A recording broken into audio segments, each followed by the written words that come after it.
Iniciamos hoy una nueva entrega de Omega 3 Insights. Seguimos avanzando pues en esta misión en la que nos hemos comprometido, misión de formación, misión de divulgación científica sobre los diferentes beneficios de los ácidos grasos omega 3.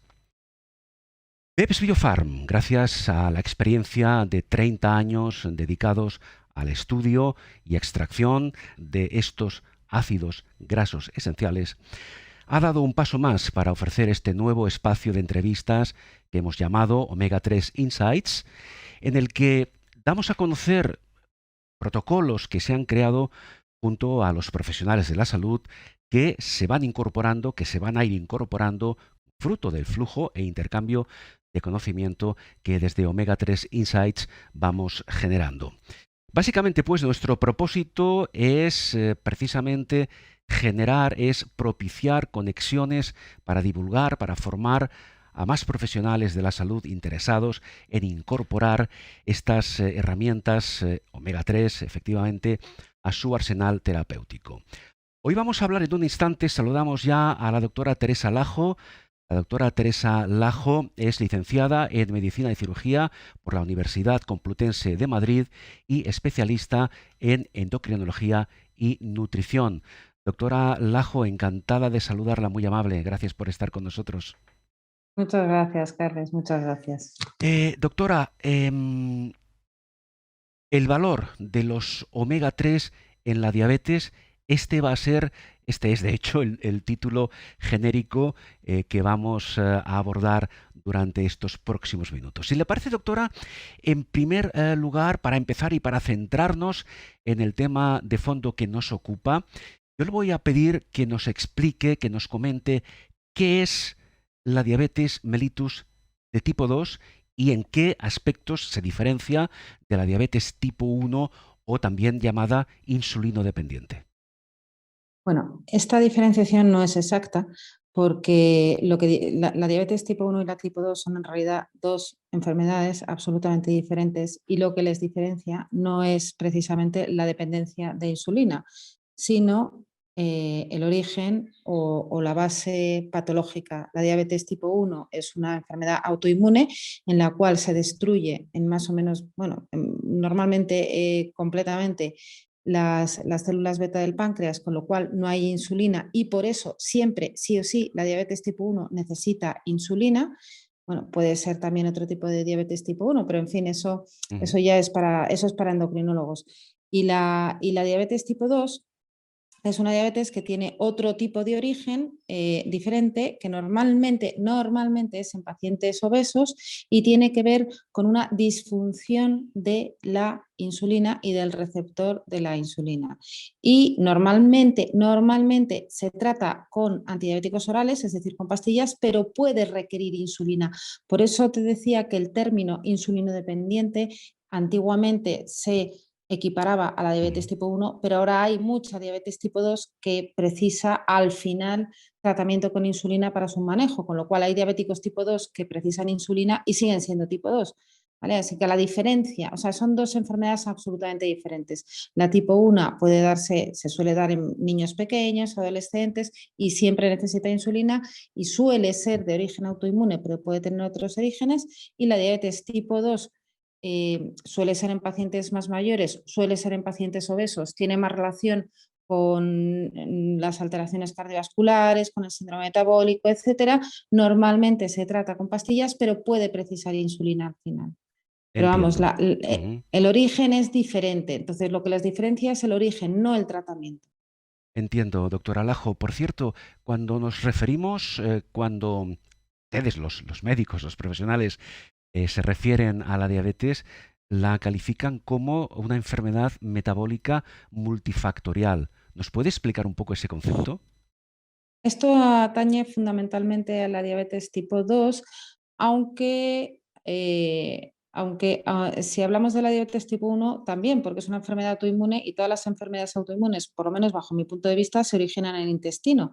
Entonces, en ese sentido, también el intestino o la permeabilidad intestinal alterada y la microbiota como base de las enfermedades autoinmunes también podría convertir a la diabetes tipo 1 en una enfermedad multifactorial, pero si en lo que nos estamos centrando ahora, que es más en la diabetes tipo 2 y en el riesgo cardiovascular, Sí. lo que vincula o une o agrupa todas las enfermedades metabólicas y cardiovasculares al final es la insulina alta causada por una resistencia a la insulina, es decir, las células tienen cierto problema con que la insulina ejerza su función y meta la glucosa en la célula, con lo cual hay glucosa alta en sangre y hay un aumento de insulina en sangre y eso nos da problemas con el corazón, con los triglicéridos, con la inflamación, con la grasa en el hígado,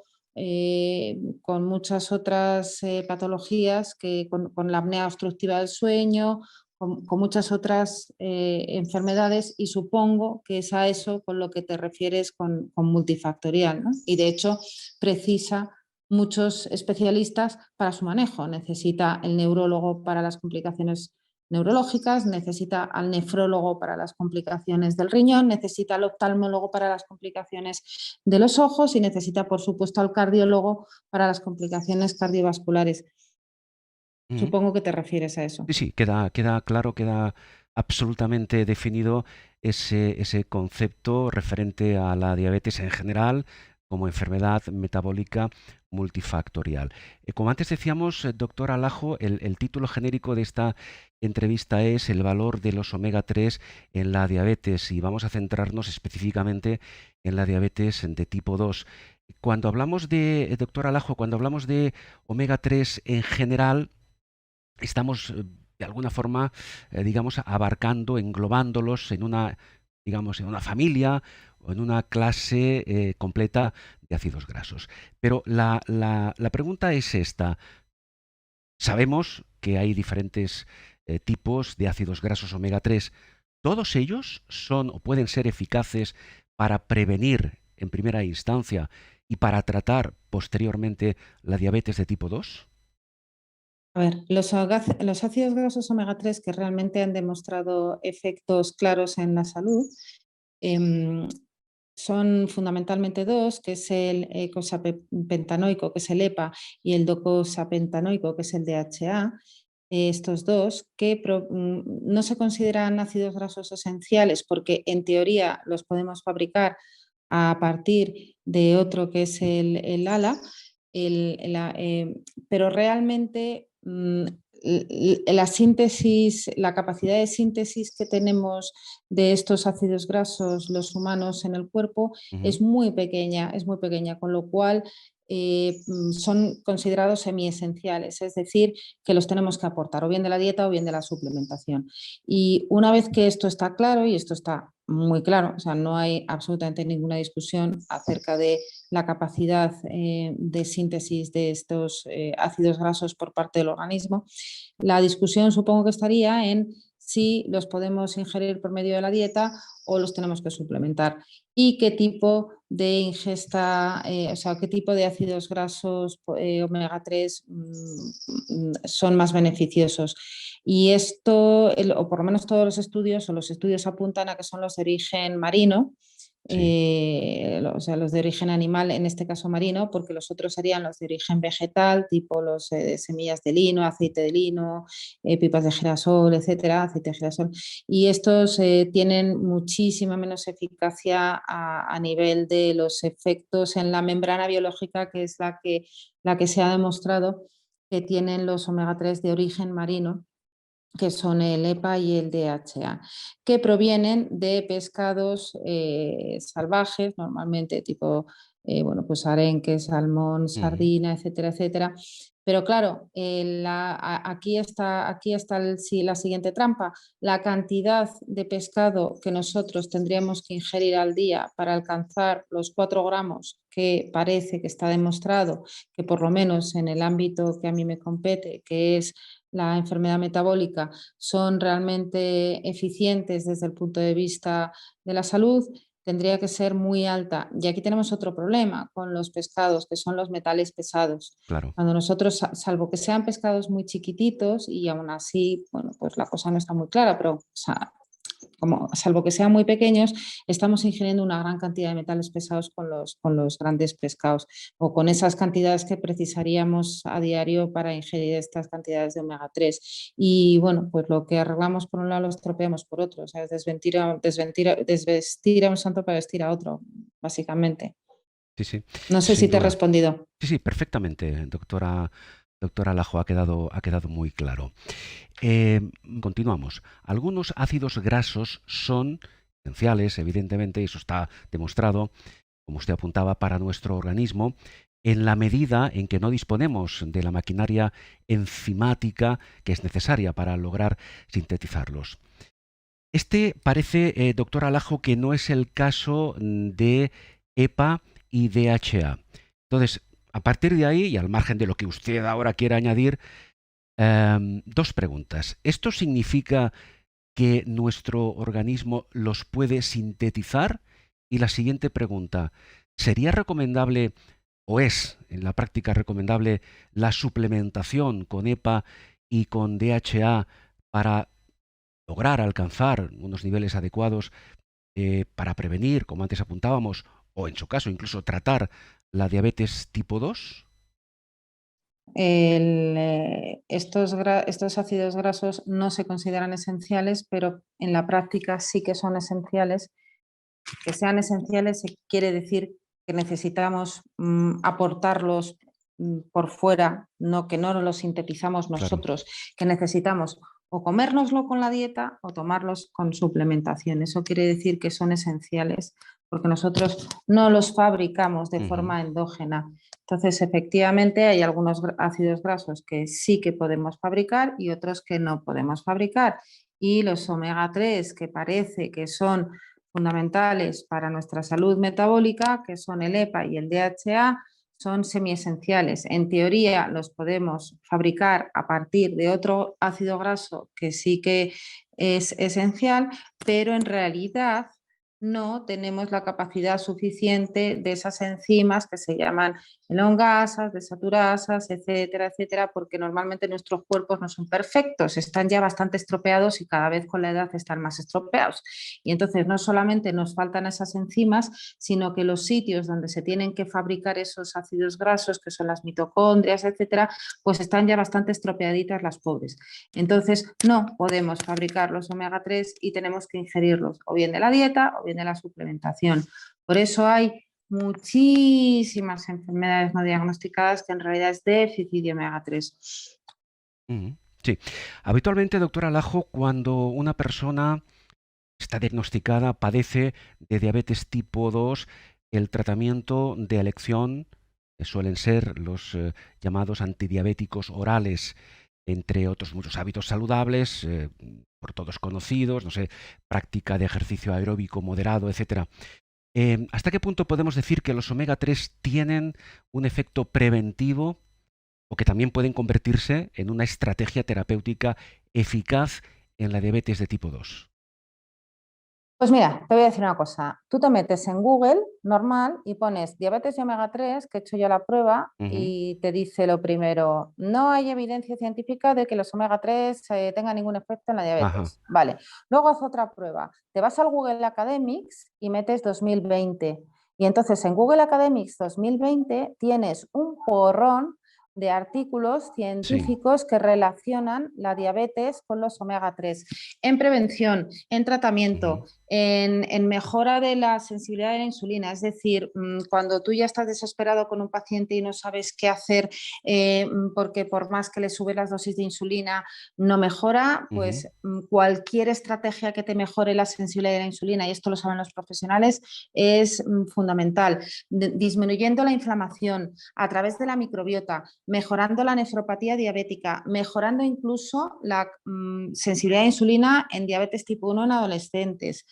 O sea, por supuesto, mejorando la salud cardiovascular, disminuyendo los triglicéridos, incluso disminuyendo el apetito y mejorando la capacidad anímica en pacientes diabéticos, que esto es fundamental a la hora del control de la glucosa. Quiero Sí. decir, no faltan, te aseguro, y del 2020, Ujú. artículos que demuestren la relación de los omega 3, o mejor Sí. dicho, de la suplementación con omega 3, no de los omega 3, de la suplementación con omega Ujú. 3 y la diabetes, tanto en prevención como en mejora del tratamiento, ¿vale? Pero hay que saber buscarlo. Claro, ahí está un poco el kit de la cuestión. Ahí está un poco la clave en esa información a la que ahora se refería la doctora Lajo, hasta cierto punto contradictoria, que podemos encontrar a través de Google. Es decir, artículos, información, digamos, a favor de los efectos beneficiosos y otra que dice que no los demuestra. Esta es la clave, ¿no? Insisto, si alguien quiere buscar información seria, que se Ujú. vaya al PubMed o al Google Academics o a los artículos científicos y no a los artículos de opinión Claro. de alguien en una teórica enciclopedia o similar o la revista de turno. Claro, es decir, hay que saber buscar, Claro. porque Mm, las mm, posibilidades son amplísimas cuando nos mm, introducimos en el doctor Google, como se le conoce mm. habitualmente. Doctora Lajo, más cuestiones. A ver, vamos a pensar en células musculares, vamos a pensar en la capacidad que tienen para responder a la insulina y de esta forma, con este mecanismo que usted conoce muy bien, pues capturar, entre comillas, la glucosa de la sangre. Sería interesante que usted nos explicara, aunque sea a grandes rasgos, cómo actúan los omega 3, en este caso, para favorecer o para promover este proceso. Vale, mira, los omega 3 al final son una especie de fluidificante de la membrana. Entonces, para todo, los omega 3 para todo lo que hacen es mejorar la sensibilidad de la membrana a cualquier tipo de hormona o cualquier tipo de producto que quiera señalizar algo. Ujú. La verdad es que la pregunta es un poco complicada si esto va un poco, si el público objetivo no es médico, bioquímico, farmacéutico, etcétera, Claro. porque es muy complicado el concepto de señalización y de receptor, etcétera. Pero para que la gente lo entienda, una hormona es como una llave y la llave necesita una cerradura donde encajar. Ujú. Hay veces que la llave encaja perfectamente en la cerradura y entonces las cosas funcionan estupendamente y hay otras veces que no encaja por la razón que sea. Los omega 3 en el caso de la insulina sería un poco como el engrasante, más o Sí, menos, sería como el engrasante. sí. Y hablando de las células musculares, pues las células musculares tienen receptores, son uno de los principales células que tienen receptores para la insulina, pues igual que otras muchas células, como las hepáticas o Ujú. como muchas otras.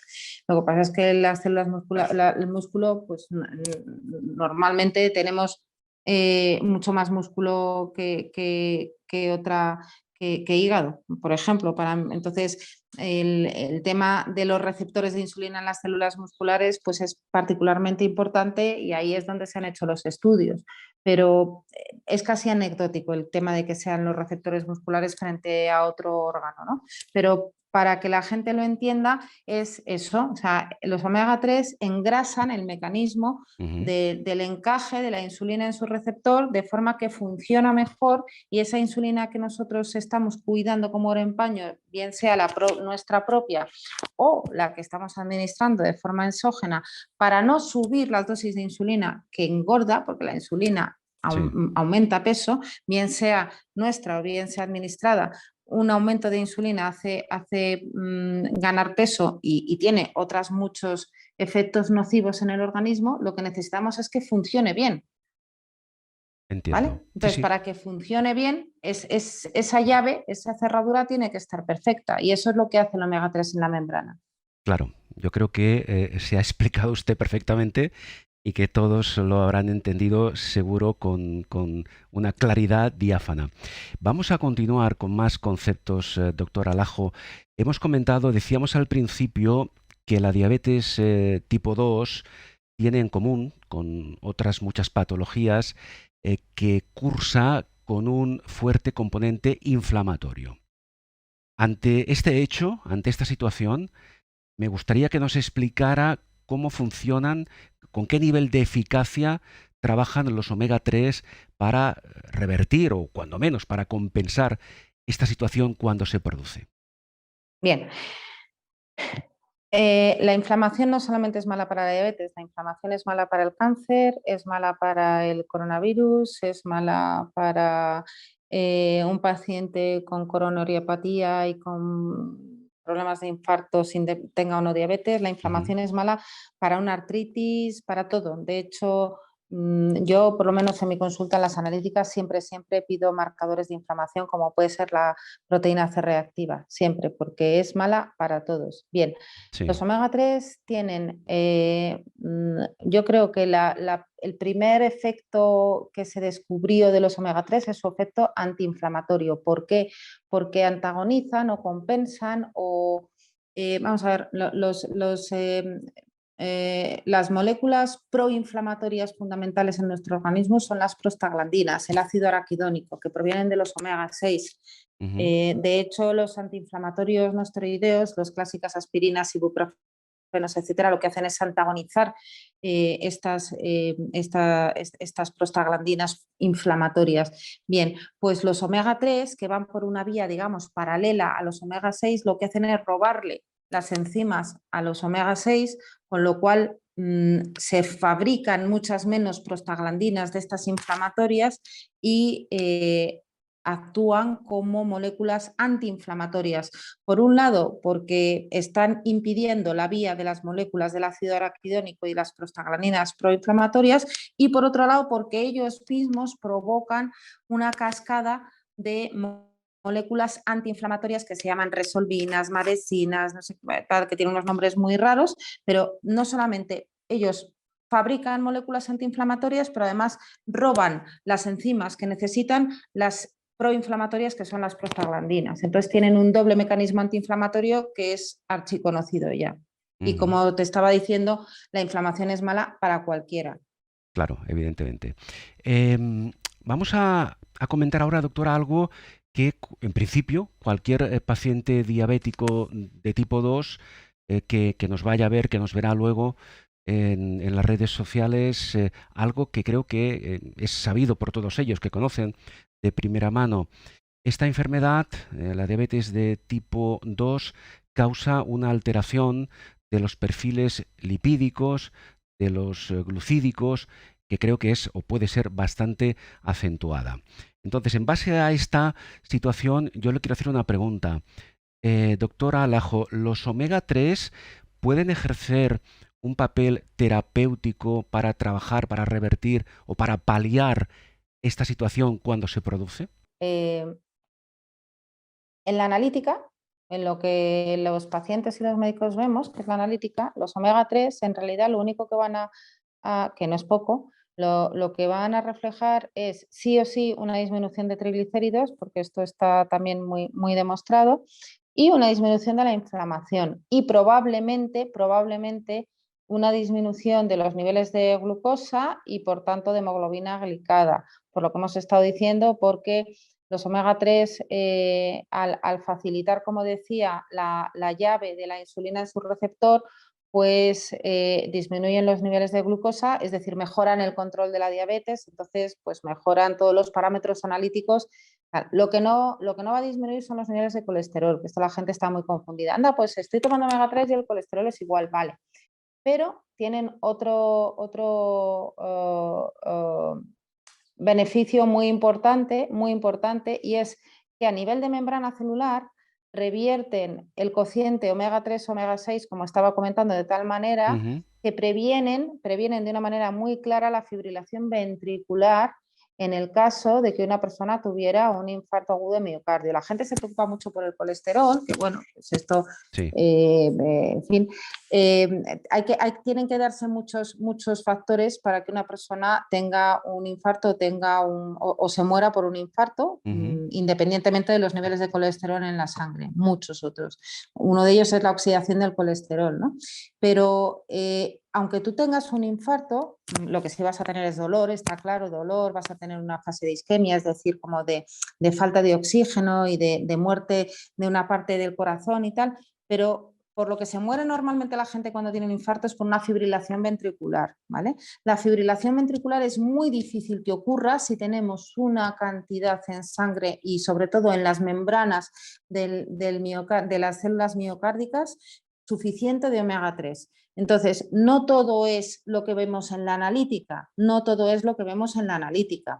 A lo mejor nosotros tenemos unos niveles de colesterol que no son aceptables, estamos tomando omega 3 y si por lo que sea en un momento tenemos una angina y tenemos la suficiente cantidad de omega 3 en el cuerpo, pues probablemente no tengamos una fibrilación ventricular y no nos muramos. Probablemente. Claro. ¿No? Hay más factores, no es solamente esto. Pero quiero decir que hablando de salud cardiovascular, que al final es lo que más le preocupa al diabético, porque el diabético se muere fundamentalmente de esto. El diabético tipo 2 se muere fundamentalmente de riesgo cardiovascular. El omega 3 es fundamental, aparte de lo que he dicho, porque puede prevenir muertes por fibrilación ventricular en caso de isquemia cardíaca. Claro, doctora Alajo, un par de cuestiones más. Hemos hablado de las características, de las virtudes, del valor, como decíamos al principio, de los omega 3 en la diabetes. Usted nos ha explicado con bastante claridad cuáles son algunas de esas actuaciones. Pero yo le quiero preguntar, claro, la persona diagnosticada, la persona que padece diabetes tipo 2, acostumbra en general, y a partir de su experiencia como profesional de la salud, acostumbra a tomar las dosis adecuadas de omega 3 en caso de que el médico, no sé, el endocrinólogo, la persona que lleva su tratamiento se lo sugiera o se lo prescriba de alguna forma. Hombre, si se lo prescribe, sí, pero la verdad es que solamente prescribimos suplementación con omega 3 en algunos casos en los que o estamos formados por Claro. plataformas como la vuestra Ujú. o hay una hipertrigliceridemia resistente a fibratos, en cuyo caso la Seguridad Social permite la prescripción de un determinado omega 3. Salvo esas circunstancias, por Ujú. desgracia, no se prescribe en la suplementación con omega 3 por la razón que te he dicho, básicamente. Claro.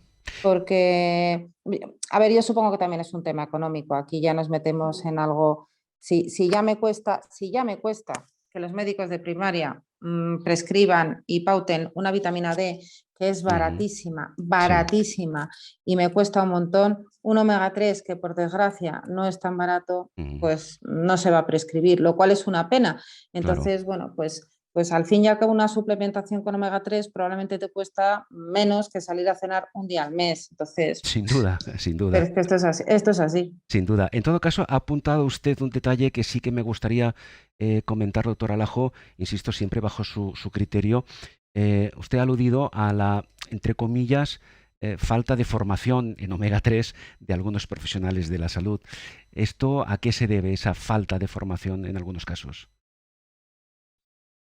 Pues a que hay más recursos en otro tipo de fármacos o de productos y menos en el omega 3, Claro, porque, básicamente. claro, entiendo, porque evidentemente estudios clínicos al respecto hay muchísimos que demuestran Hay, hay, el hay, valor de los omega hay, 3. hay, Claro, hay. Lo que pasa es que yo mm, supongo que no es una molécula patentable o algo así, ahí me pillas claro, un poco, pero supongo que van por ahí los tiros. claro. Entonces, Y no solamente el valor del omega 3 en la diabetes, en otras muchas patologías. vamos, es que me has dicho que hable de la diabetes, pero si Sí, sí, hablamos de claro. las enfermedades neurológicas, de las disbiosis, Sí. sabes que name one. Claro, O no, sea, no, estas otras patologías las abordaremos en otro momento. Una última pregunta, doctor Alajo. En base a todo lo que hemos comentado, algunos de nuestros oyentes, algunos de ellos, espero que la cantidad no sea excesiva, diagnosticados con diabetes tipo 2, se preguntarán, bien, yo voy a tomar o estoy tomando omega 3 bajo la orientación del profesional, del médico que me lo ha sugerido, que me lo ha prescrito. La pregunta, quizá una de las preguntas que se van a hacer o que se están haciendo en este momento es, bueno, doctor Alajo, ¿cuánto tiempo voy a tardar en que los efectos de los omega 3, el valor de esos efectos en mi patología sean reales, sean efectivos? es que con el tema de mira, con el tema de la nutrición, de la suplementación y de las vitaminas, eh, A lo largo de muchos años y muchísimos pacientes he dejado de responder a esa pregunta y me temo muy mucho que la respuesta es, si puedes permitírtelo, la suplementación es crónica y tampoco esperes ver unos efectos, porque los efectos ¿en qué los vas a ver? En la analítica, pues es lo que comentaba antes, la analítica es la Claro, punta del iceberg y ve lo que ve y es súper limitada una analítica para nuestra desgracia. Cuánta gente hay? Yo me encuentro mal, pero la analítica está perfecta y entonces no me hacen ni caso porque la analítica está perfecta. Es que es la punta del iceberg. Entonces, a tu respuesta, ¿cuánto tiempo se tarda en ver, en notar, en tal? Mira, con la cantidad de estudios que existe, aparte de que la gente sí que lo nota, y sí que lo nota muchísimo, ya te lo mm, digo yo, que precisamente los omega 3 es algo que sí que notan, sí, pero lo noten o no lo noten, con claro, la cantidad de estudios que tenemos, con lo que te he comentado de la prevención de la sí, fibrilación ventricular en los pacientes, en prevención secundaria, es decir, en gente que ya han tenido un infarto y que si van a tener el segundo sabemos que esto probablemente prevenga o ayude, o no prevenga al 100%, pero ayude a prevenir una fibrilación ventricular, con lo que ujú, hemos dicho de que previene la inflamación, con lo cual claro, previene patologías degenerativas, patologías inflamatorias como pueden ser la artritis, la fibromialgia, etcétera, sí, etcétera, que mejora el control de la diabetes, que puede prevenir o mejorar la evolución de un paciente oncológico porque mejora la inflamación. O sea, es el típico suplemento que ujú, o lo tomas habitualmente como suplemento o te lo tomas en la alimentación o claro, varías uno u otro, pero no deberíamos abandonarlo, claro, independientemente de que veamos o no veamos beneficios porque sabemos que ujú, están ahí. claro, Hombre, hay algunas patologías en las que hay que insistir más sí, y sí, sí, otras en sí, las sí. que menos, pero No, iba a decir, ya para concluir, que los beneficios de los omega 3, en este caso en la diabetes tipo 2, aunque a veces no sean tangibles, no sean visibles, pero están ahí, están trabajando en silencio.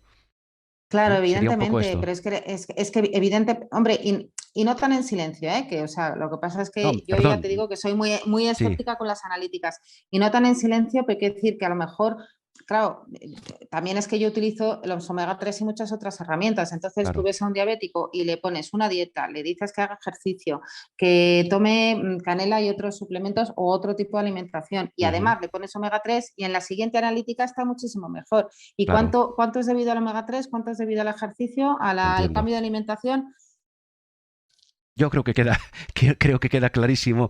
Doctor Alajo, si no quiere usted añadir alguna reflexión final al respecto, pues vamos a dejarlo ahí. Mira, para mí, yo me dedico mucho a las vitaminas y a la nutrición y a estas Sí. cosas, me encanta, me parece maravilloso, porque para mí en lo primero es primum non nocere y por Ujú, desgracia hay muchos fármacos y muchos fármacos que utilizamos los médicos que son absolutamente necesarios y otros que no lo son tanto y muchos tienen efecto secundario. sí. Entonces, para mí hay tres cosas fundamentales en la suplementación: los omega 3, los probióticos y la vitamina D, Ujú. fundamentales Bien, para queda casi claro. todo el mundo. Queda claro y además, curiosamente, los omega 3 los ha mencionado usted en orden de preferencia. En principio, así lo entendemos. Doctora Alajo, Teresa Alajo, muchísimas gracias por dedicarnos parte de su tiempo. Ha sido usted muy amable y espero que podamos charlar en otra ocasión porque, como usted acaba de apuntar, dejamos en el aire muchas otras patologías que también pueden beneficiarse precisamente del valor de los omega 3. Doctora, repito, muchísimas gracias, muy amable. Encantada. Hala, hasta luego. La doctora Adiós, Teresa adiós. Lajo, licenciada en Medicina y Cirugía por la Universidad Complutense de Madrid y especialista en endocrinología y nutrición.